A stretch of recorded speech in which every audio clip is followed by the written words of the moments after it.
સુરતથી સમાચાર નવી સિવિલ હોસ્પિટલ પાછળ જૂની પાણીની ટાંકી જર્જરિત હાલતમાં છે। ગમે ત્યારે આ ટાંકી કોઈ મોટી હોનારત કરી શકે છે। સ્થાનિકો અને હોસ્પિટલ સ્ટાફે વારંવાર ધ્યાન દોર્યું છે, છતાં કોઈ નક્કર કાર્યવાહી નથી થતી। જો પાણીની ટાંકી તૂટી પડે તો મોટી જાનહાનિ થવાની ભીતિ છે। ટાંકી આસપાસ સતત લોકો અને વાહન ચાલકોની અવરજવર રહે છે। હોસ્પિટલ જેવી આરોગ્ય સંસ્થા પાસે જર્જરિત ટાંકીથી લોકોની સુરક્ષા સામે પણ સવાલ ઊભો થાય છે। સિવિલ હોસ્પિટલના પીઆઈયુ વિભાગ કેમ ગંભીરતા નથી દાખવી રહ્યું તે સવાલ ઊભો થઈ રહ્યો છે। હોસ્પિટલના પાછળના ભાગે આ જર્જરિત ટાંકી છે, મોટી ટાંકી છે। જો આમાંથી કોઈ સ્લેબ પણ નીચેથી પસાર થતા વ્યક્તિ પર પડે તો તેના જીવ ઉપર જોખમ આવી શકે છે। આખી ટાંકી જો ધરાશાયી થાય તો મોટી હોનારત થઈ શકે તેવી સ્થિતિ છે। પગથિયા સાવ તૂટેલી હાલતમાં છે।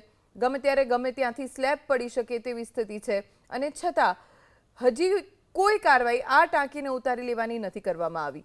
શા માટે નથી થઈ તે સવાલ છે।